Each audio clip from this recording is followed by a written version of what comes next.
Thanks for watching. Don't forget to like, comment, share and subscribe to. رب کے انعام لائی امت کے نام آئی، اللہ کی رحمتوں کا لے کر پیغام آئی۔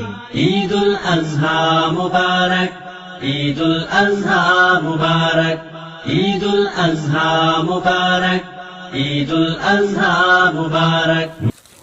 نحمدہ ونصلی علی رسولہ الکریم، اما بعد فاعوذ باللہ من الشیطان الرجیم، بسم اللہ الرحمن الرحیم۔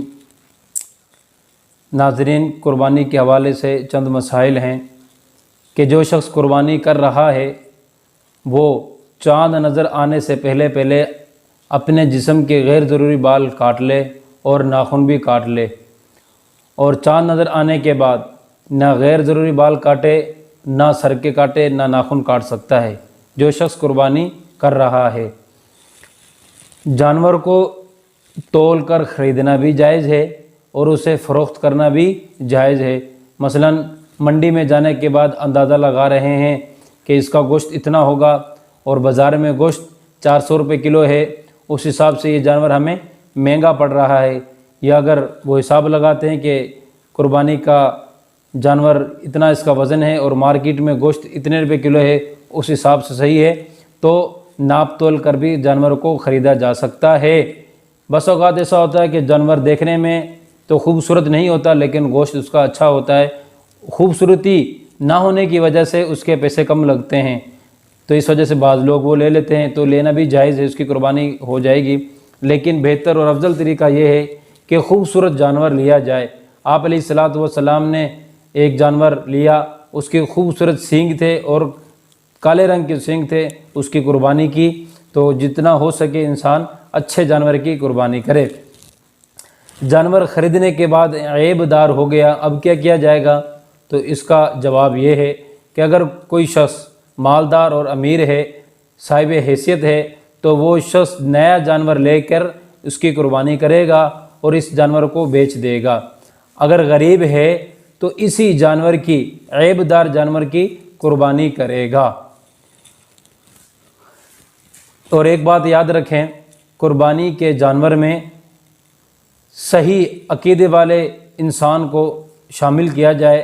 جس انسان کا عقیدہ درست نہیں، مشرک ہے، مرتد ہے، رافضی ہے، تو اس انسان کو قربانی کے جانوروں کے اندر شریک نہ کیا جائے، اور اسی طرح اس انسان کو قربانی کے جانور میں شریک کیا جائے جس کی کمائی حلال ہو۔ حرام کمائی والے انسان کو قربانی کے جانور میں شریک نہ کیا جائے۔ جانور کو راستے میں لاتے وقت یا ذبح کرنے کے لیے جب لے جا رہے تھے، اس وقت لٹاتے وقت جانور زخمی ہو گیا، عیب ہونا اور چیز ہے، زخمی ہو گیا، تو اب کیا کیا جائے گا؟ اب اسی جانور کو ذبح کر دیا جائے گا، کوئی مسئلہ نہیں ہے، کوئی عیب کی بات اس کے اندر نہیں ہے۔ قربانی کے جانور کے بارے میں، یعنی کہ قربانی کا جو جانور ہے اس کا دودھ نکل آیا تو اس کا کیا حکم ہے؟ تو دودھ والی جگہ پر ٹھنڈے پانی سے چھینٹے مارے جائیں گے، دودھ کو خشک کیا جائے گا۔ اگر پانی ٹھنڈا مارنے کی وجہ سے دودھ خشک نہیں ہو رہا اور جانور کو تکلیف ہو رہی ہے تو اس کا دودھ نکال کر صاحب مستحق جو ہیں لوگ، ان کو صدقہ کر دیا جائے گا۔ خود دودھ استعمال ہرگز نہیں کر سکتا۔ جانور کے پیٹ سے بچہ نکل آیا، اس کی دو صورتیں ہیں۔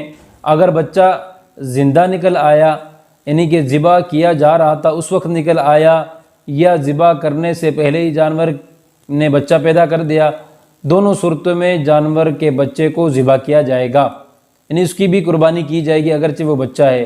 اور اگر بچہ مرا ہوا پیدا ہوا یا ذبح کرتے وقت بچہ مرا ہوا پیٹ سے نکلا تو اس کو پھینک دیں گے، اس کا کچھ بھی نہیں کریں گے۔